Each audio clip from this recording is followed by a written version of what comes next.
Abordez-vous ce second tour? Avec beaucoup de sérénité, beaucoup de détermination. Je rappelle simplement que le 15 mars dernier, les électeurs bénédictins nous ont placés en tête de cette élection municipale ici à Saint-Benoît. Ils ont voté pour une liste, pour un projet et surtout pour une équipe sincère. Aujourd'hui, j'aborde ce second tour avec détermination et je suis convaincu que c'est dans le rassemblement, non pas de personnes, de candidats, mais dans le rassemblement des bénédictins que nous réussirons à faire gagner la commune de Saint-Benoît. Alors d'abord, au sortir de 2 mois de confinement, il y aura presque 3 mois entre le premier et le second tour. Est-ce que c'est un avantage, un inconvénient, ou comment vous analysez cette situation? Malgré les 2 mois et demi qui se sont déjà écoulés depuis le 15 mars dernier, je suis convaincu que la détermination des bénédictins à vouloir le changement ici pour leur commune est restée intacte.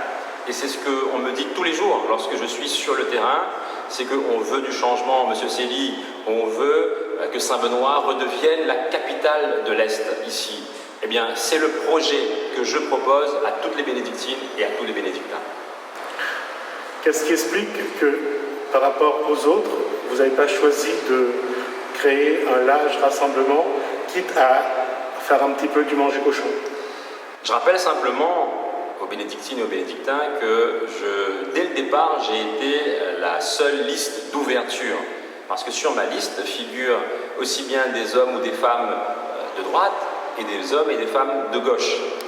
J'ai appelé depuis le début de la campagne au rassemblement le plus large et j'ai fait la démonstration de l'ouverture à laquelle notre équipe a appelé depuis le départ. Je n'ai pas attendu, moi, le soir du second tour ou le soir du premier tour, ou la veille du second tour pour appeler à ce rassemblement le plus large.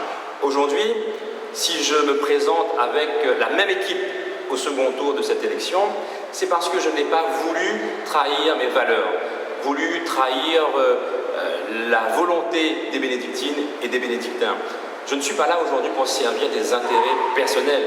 Je suis là au service de la population bénédictine.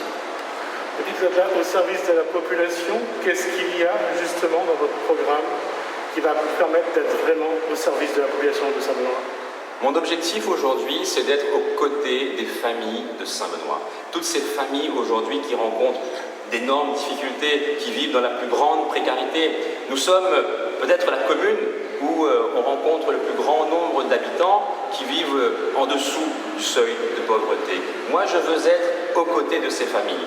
Parmi les propositions qui figurent aujourd'hui dans mon programme, il y a notamment l'instauration de la gratuité de la cantine scolaire. Parce que pour moi, c'est une mesure de justice sociale. La gratuité pour tous.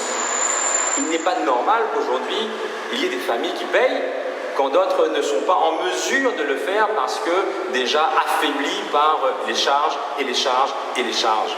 Donc la justice sociale sera une de mes priorités. Et puis il y a évidemment aussi le développement économique, le développement touristique. Quand on voit qu'il y a des commerces qui ferment les uns après les autres chaque jour, et ce depuis déjà des années. C'est un bilan aussi dont il faudra tenir compte. Et ce bilan, il est celui de l'actuelle majorité, des candidats qui se présentent aujourd'hui en face de moi. C'est tout ça que je veux ramener ici à Saint-Benoît, refaire vivre nos commerces, remettre de l'animation, de l'activité culturelle. C'est tout cela qu'il nous faut aujourd'hui ici pour notre commune. Quelle serait la première décision que vous prendrez demain si vous êtes maire de Saint-Benoît? Quand je serai élu maire de Saint-Benoît par la population bénédictine, la première chose que je ferai, ce sera d'ouvrir grand les portes de la mairie de Saint-Benoît. Cette maison du peuple deviendra de nouveau accessible à tous. Et je me rendrai dans les rues de notre centre-ville pour aller saluer à la rencontre des bénédictines et des bénédictins qui depuis très longtemps, et trop longtemps maintenant, attendent un maire présent.